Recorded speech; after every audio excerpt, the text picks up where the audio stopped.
That being said, King, do you mind if I can? Do you mind if I Do cook for a minute? you, do your Can I thing, man. cook? I told the Lions they need to hire you, man. Go ahead and Can, do it, your thing. Cook. can you let me cook? I'm Go I'm, on. I'm cooking right now because throughout this whole weekend, man,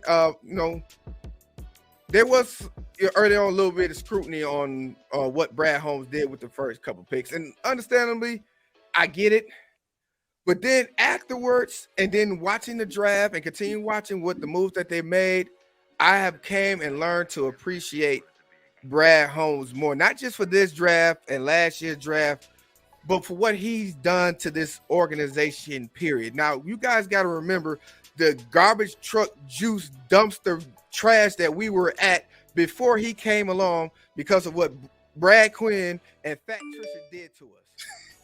Okay. We were, team was decimated. Our cap was atrocious, and we was in the dumps. He came in, okay, first year, 1-16. Of course, we're in the rebuild. Second year, we go into 9-8. The guys that he's been drafting all have been contributing to the team. Not only did he get guys that's been contributing to the team, not only he has brought excitement back to the organization and to this fan base, but he put us in a position to where we are not financially in disarray for years to come. And let me show you why. Now, I know a lot of you guys, were upset with, first him letting Hawkinson go.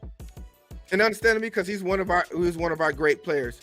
But looking at where we were at, it really didn't give us a point to go ahead and extend and give him that money and kill our cap for a team that we're still in the rebuild of. We didn't keep Okuda because once again, we were going to have to pick up his 5th-year option, which would have been more money that would have been taken away from the cap, as well as Swift. Keeping him, we would have to pick up on the 5th-year option, which, everyone knows the back end of those deals is where the big money is. And that would have hurt the cap. And doing so wouldn't allow us to be able to bring in the guys that can contribute now. Now, what I want to also say about Brad Holmes is a character guy that he is. And what I mean by character guy that he is that the guys that he no longer kept, which wasn't what he picked, he still took care of those guys. He allowed Okuda to go into Atlanta where he wanted to be. He allowed Swift to go home and play for a team that's a contributing Super Bowl team with fellow Georgia Bulldogs on the team with him. He allowed Hawkinson to go within the division and be a contributor right away to a playoff team. So he didn't take them and send them off to some disarray team. He took care of his players. He didn't have to do that. That tells me that's a man of character. Because he could have just said, what, I'm going to take you off. You're not my guy. I'm not going to take care. He took care of those guys. And I know a lot of people got upset, like, why would he send them over there to Philadelphia? Because he cares. He wants to see these guys succeed. All 3 of those guys are going to places where they got the opportunity to succeed. But it also put us in a position to where, with us not re-signing those guys, it allowed us to free up the cap space that we need. Also, you got to realize what he did for this team and the guys that are here. If you wasn't going to contribute and you were getting paid, either you restructure your contract or you get the hell on. I.e. Aquar got rid of Flowers and that rusty ass bad of a deal that we got from Quinn and Patricia. All the mistakes that the past regime has made, he's corrected. So when people started to question why this man did what he did, I get it, but it should have been brief. You should be like, okay, I don't get it, but I'm gonna let Brad cook. And people questioning whether or not what he did. People got upset about not the players that he drafted, because when you look into the players that he drafted, obviously these guys are playmakers, but where they were drafted at. I say, okay, yeah, I can understand that. But then after like I said, I slept on it and I looked at the draft, if you look at the draft honestly, and you look at the players that was taken from 12 to 30, what's the difference? What was the big difference from what the guy that you drafted at 12 and the guy that was drafted at 30? Not very much at all. The guy at 30 could have went 12 just as much as the guy at 12 could have went at 30. Look at the first round. Look from 12 to 30 and tell me you see any guy in there that you say, damn, we missed out on an opportunity on that wouldn't have been there later on in the draft or in the second round. The guy said, we draft for need for this team. If you look and watch his press conference, he said, we're drafting high caliber, high intelligent guys. So I had to think about that. High intelligent guys he drafted. What did Hutchinson do last year?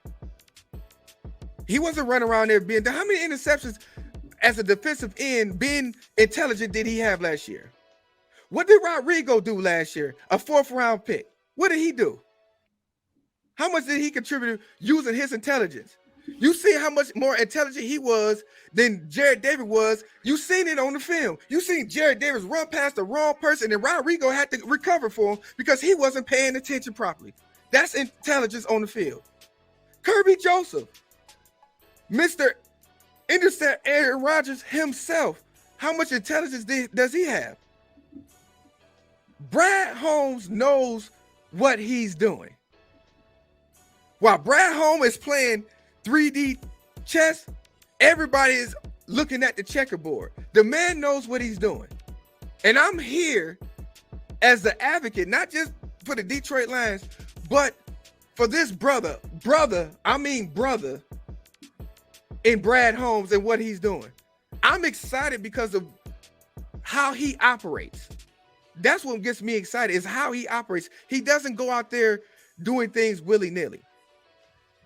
The man is showing you his intelligence.